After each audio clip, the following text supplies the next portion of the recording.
So today, as you guys know, I'm going to get baptized. So I just want to share my testimony with you guys. So here goes nothing, I guess. So as you guys know, I gave my life to Christ recently, but before I gave my life to Christ, I really didn't have the happiest of the life, I guess. For the vast majority of my life, I've had lots of insecurities, so I've had moments of suicidal thoughts. I struggled with an addiction for the last 4 years of my life. It was very heavy on me, and I was also a very lazy person, so having these insecurities and being lazy, that didn't mix well, so I wasn't a very happy person at all, and it was miserable for the last, basically, rest of my life. But something that changed, and that was going to eventually lead me to Christ, was I moved from the state of New Hampshire to Mississippi, and my parents being Christian, they wanted to find a church. So the first church we went to, there wasn't really anyone there that actually wanted to talk to us, and if they did, it was about football in high school, or it was about drama in their high school, and it wasn't anything godly. These were earthly people, these weren't godly people, and I didn't feel welcome there. Not only that, it was more of a corporate mandated setting there, so there was probably like 30 to 40 kids there, and we just felt neglected almost the whole time we were there. So we left that church and we came to this church, and when we came here, we felt nothing but love towards me and my family. People wanted to actually talk to us, people wanted to actually be with us, and these guys were actual legit Christians. They talked about God, they asked questions about the Bible, they talked about anything God related, and I appreciated it because these people were legit and they weren't phonies like the people before, or the church that I went to in New Hampshire. But something that changed with me was an event came up, and it was a crawfish boil, and it was simply going to be a fun time, get together, talk a little bit about God, play games, and that was it.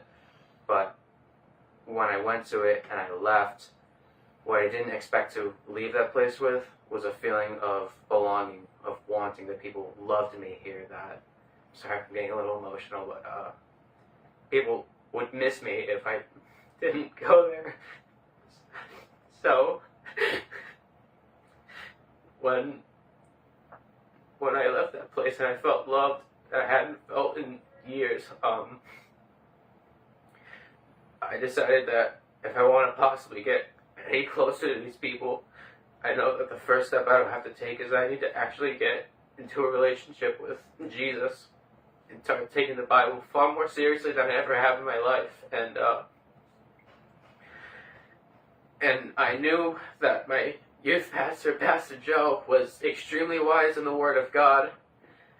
And ironically, I'm trying to get my GED, and his wife also works at the college that I'm planning to get it at.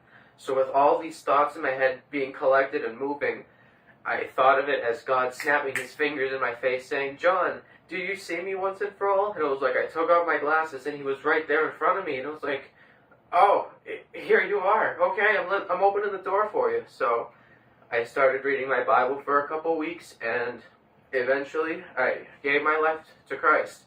But it doesn't end there, because I knew that on that night that I gave my life to Christ, I knew that I had to get rid of the addiction that I had in my life. So I went to bed on that night, and I didn't take much of it because I needed self-control in the past before.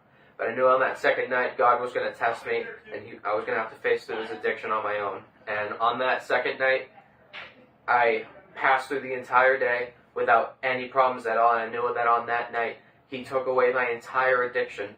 It was gone. He killed the beast of it. He spared me of it, and it motivated me even more to give my life to Christ, and it pushed me to want to love God even more. So, and very recently he's been moving stuff in my life, and I can't even explain how grateful I am, because of the fact that I know that I'm a sinner and I deserve the condemnation of hell, and rather than doing what he righteously could do and kill me and send me there, he instead is gracious and has given me love, and I can't ever thank him enough for it. So yeah, I think that might wrap this up.